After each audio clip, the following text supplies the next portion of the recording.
పరిశుద్ధ నామమునకు మహిమ కలుగును గాక.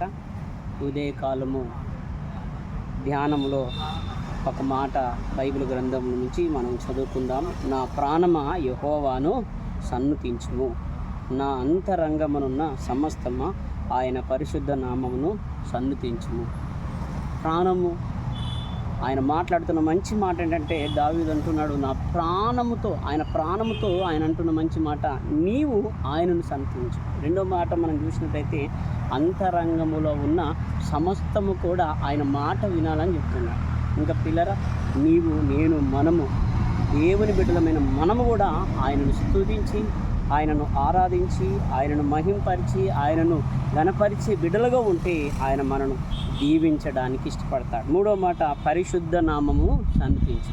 ఆయన పరిశుద్ధ నామాన్ని మనం సన్నుతిస్తే ఆయన మనను దీవిస్తాడు. ఈ దినము ఇక మంచి మాటలు దేవుడు దీవించి ఆశీర్వదించు.